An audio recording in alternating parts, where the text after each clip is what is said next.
Hello and welcome to the GlobalChurch Project. I'm Graham Hill. Amos Yong is one of the world's leading Asian Pentecostal scholars. His scholarship has been foundational in Pentecostal theology, interacting both with established theological traditions and contemporary contextual theologies. Amos Yong throws himself into a wide variety of topics. These include global Pentecostalism, theology and science, theology of mission, political theology, systematic and constructive theology, theology and disability, comparative theology, theology of religions, and Buddhist-Christian dialogue. Amos Yong has authored and edited over 30 books. He's written 200 scholarly articles. He's the past president of the Society for Pentecostal Studies. Amos Yong, welcome to the GlobalChurch Project. Thank you. In the missiological spirit, you talk about the way in which global Pentecostal missiology is forming. What are some of the key features of Pentecostal missiology? And then secondly, is it a pragmatic missiology? Thanks for the question. Well, I suppose it depends on what you mean by pragmatic. Yeah. If it has any negative connotations to it, then no. More seriously, there's a sense in which Pentecostals are more practitioners first than theorists. In fact, far more. And if pragmatic means practitioner-oriented, then that certainly drives their spirituality, their heart for missions. Their sort of orientation toward missions, I think, really, in many ways, comes out from the Book of Acts, which is at the heart of Pentecostal spirituality. And in that respect, what they've sort of intuitively attempted to, or intuitively sort of imbibed and therefore attempted to live out as, followers of Christ, is the notion of being sent, the notion of going forth, the notion of crossing borders, the notion of when the Spirit is poured out upon you, and you shall receive power, and you shall be witnesses in Jerusalem, Judea, Samaria, and to the ends of the earth. So, there's a sense in which the Book of Acts could be understood as at the heart of Pentecostal spirituality and Pentecostal mission practice, if you will. And whatever you see there, whether it's healing, for instance, whether it's manifestation of the Spirit in various respects. So, to the degree that you might recognize aspects of the Book of Acts in Pentecostal mission practices, you can say that that's certainly been a part of that.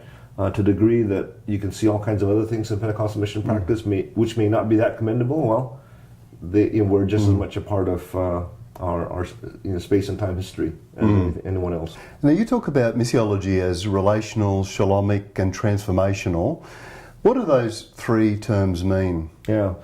Well, I think those are sort of kind of code in terms of some of the buzzwords going around today. But I think at the end of the day, the Spirit connects us. The Spirit, for instance, is the Spirit of communion. We have communion or fellowship in the Spirit, right? So one way in which I like to think of life in the Spirit as entailing is it entails or invites us or enables us to live more fully in communion or in relationship with others. I mean, communion, of course, is a more ecclesial term for that. But I, insofar as the Spirit is the breath of life, for instance, right? Then to that degree, even any relationships that we might have with those maybe outside the church as followers of Christ is still in that respect mediated by the Spirit. So being just attentive to how the Spirit and what the Spirit is and does in terms of furthering and deepening our relationship with one another. And of course, shalom is not only about peace, but it's about righteousness. And how might our ongoing interactions with each other be not just for the sake of being friendly, but be for the sake of the common good, be for the sake of building up one another. I mean, the Spirit is also one who builds us up through the Spirit's gifts.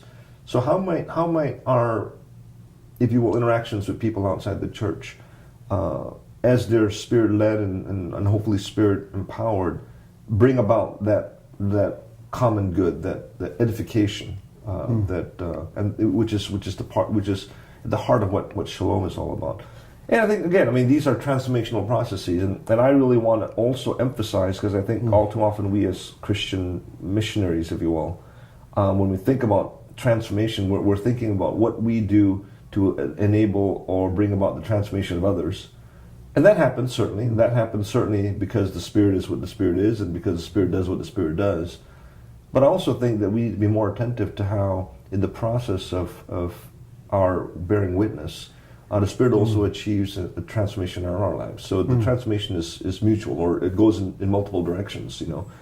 And I think we're more and more attentive to that. In other words, you know, you hear testimonies all the time. People, you know, go and spend a few weeks or a few months in the mission context, and they come back, and they're usually more apt to tell you more about how God has changed their lives than whatever they might think God has accomplished through them to change the world that they were just in. And I think that's really a part of what the Spirit's work is. Amos Yong, thank you for joining us at the Global Church Project. Thank you, Graham. Thank you. You've just watched an abridged version of this interview. For the full interview, plus resources for churches and colleges and universities, please visit www.theglobalchurchproject.com. I look forward to your company next time. From me, goodbye.